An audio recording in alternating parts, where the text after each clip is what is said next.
Você já se perguntou, o que são guias? O primeiro significado de guia é aquele dos guias espirituais. Não são geralmente orixás ou grandes entidades, pois estas não são tão difusas para várias encarnações nos terreiros. Na verdade, os guias são sobretudo os falangeiros, ou seja, que fazem parte das falanges das entidades, e estes encarnam os médiuns durante os cultos de Umbanda. Estes guias, em sua grande maioria, são espíritos de antepassados que se encontram nas portas do plano espiritual ou dentro dele. Podem ser da família do médium ou da pessoa revisitada. Eles nos ajudam a entender os mistérios da vida e a se aprofundar na Umbanda, como forma de vida e de destino. Eles, literalmente, nos guiam através da religião, nos ajudando numa evolução e desenvolvimento espirituais. O segundo significado de guia é como adereço. Os vários colares e contas da Umbanda também são chamados de guias e, às vezes, podem confundir as nossas cabeças. Há quem ache que passar o guia signifique encarnar um espírito de em outra pessoa, quando, na verdade, é apenas trocar os colares. Estas guias, que usamos como adereços nos rituais de Umbanda, possuem uma origem muito antiga. Desde os povos africanos, as contas já se mostravam antigas. Segundo a tradição oral, antigamente usava-se contas de ossos de animais, crinas e cabelos. Estes serviam para afastar os animais que queriam fazer mal a uma determinada sociedade. Hoje, vemos estes guias como amuletos de proteção.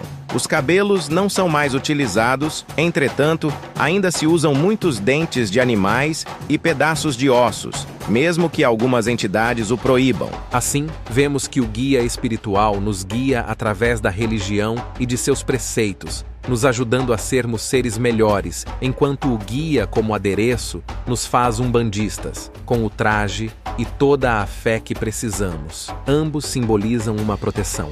O primeiro como uma forma de prevenção para as coisas futuras, e o segundo como forma de segurança para os espíritos do presente. Agora vamos falar dos guias falangeiros, para que vocês possam os conhecer um pouco mais. Caboclos. A linha dos caboclos se apresenta na irradiação de ou mais orixás, pois eles próprios são filhos de determinado orixá e perante outros foram iniciados para trabalharem em seus mistérios.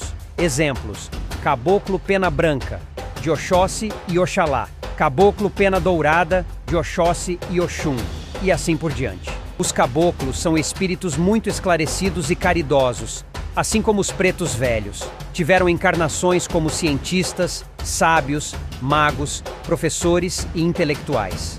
Alguns, em determinada encarnação, foram mesmo nativos, chamados de indígenas, aqui no Brasil. No decorrer de encarnações, elevaram-se e vêm na Umbanda para auxiliar aos irmãos enfermos da alma e do corpo. Muitos são escolhidos pela espiritualidade para serem os guias-chefes dos terreiros ou então de seus médiuns, dando nomes a seus templos.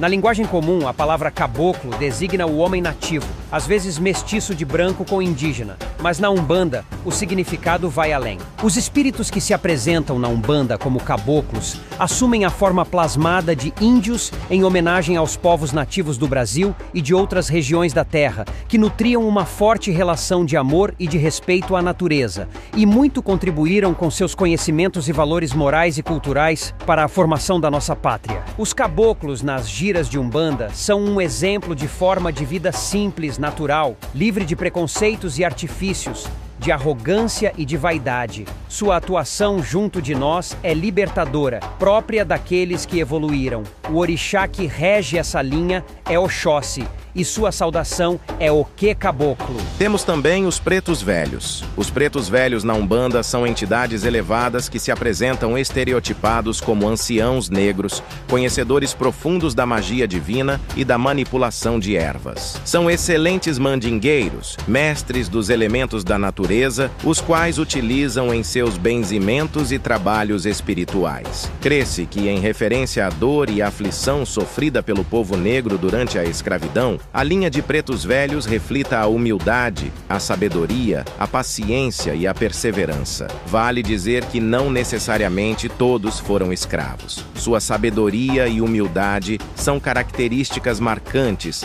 e sua calma e ensinamentos são profundos. Daí também a referência a estes iluminados seres da criação. A característica principal desta linha é a sua elevada orientação espiritual. A linha de pretos velhos na Umbanda é regida pelo mistério ancião, na força do orixá Obaluayê, que é o orixá sustentador da evolução, da transmutação e transformação dos seres. Mas os pretos velhos também se apresentam e transitam dentro da linha de outros orixás. A saudação que fazemos a eles é Adorei as Almas. Agora falemos dos erês. O termo erê vem do Yorubá iré, que significa brincadeira, divertimento. Erês, crianças e beijada, 22, são nomes pelos quais os guias ou entidades de caráter infantil que incorporam na Umbanda são conhecidos pelo Brasil. Esta linha possui um alto poder de renovação dos seres, capaz de alegrar todos ao redor, sendo que o amor é a própria energia manipulada pelas crianças. São espíritos naturais que jamais passaram pelo processo de encarnação. São seres de imensa luz e sabedoria. No decorrer das consultas, vão trabalhando sobre o consulente, modificando e equilibrando sua vibração, regenerando os pontos de entrada de energia do corpo humano. Esses seres, mesmo sendo puros, não são tolos, pois identificam muito rapidamente nossos erros e falhas humanas, e não se calam quando em consulta, pois nos alertam sobre eles. Eles manipulam as energias elementais e são portadores naturais de poderes só encontrados nos próprios orixás que os regem. Apesar de possuírem um arquétipo aparentemente frágil, são verdadeiros magos e conseguem atingir o seu objetivo com uma força imensa. Embora as crianças brinquem, dancem e cantem, exigem respeito para o seu trabalho, pois atrás da sua vibração se revelam espíritos de extraordinários conhecimentos. A festa de Cosme e Damião, santos católicos sincretizados com Ibeji, realizada em 27 de setembro, é muito concorrida em quase todos os terreiros do país. A linha dos baianos da Umbanda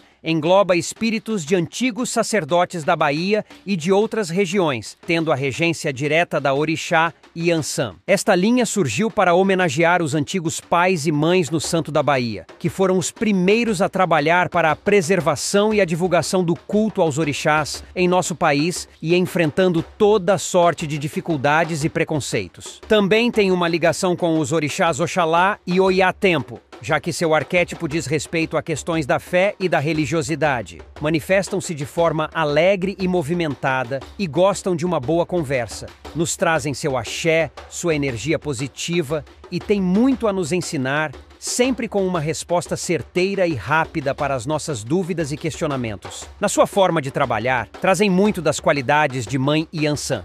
São bastante ativos, movimentadores, irrequietos, despachados e descontraídos. Sabem ouvir, dar bons conselhos e levantar o ânimo dos entristecidos. Neste caso, conversam bastante, transmitindo conforto e segurança aos consulentes. Seu objetivo é nos ajudar a manter uma conduta reta na vida, para que a lei e a justiça divinas nos amparem. Os baianos são alegres, eles brincam, mas também falam muito sério e nessas horas vão direto ao ponto. A sua saudação é dita assim, é da Bahia.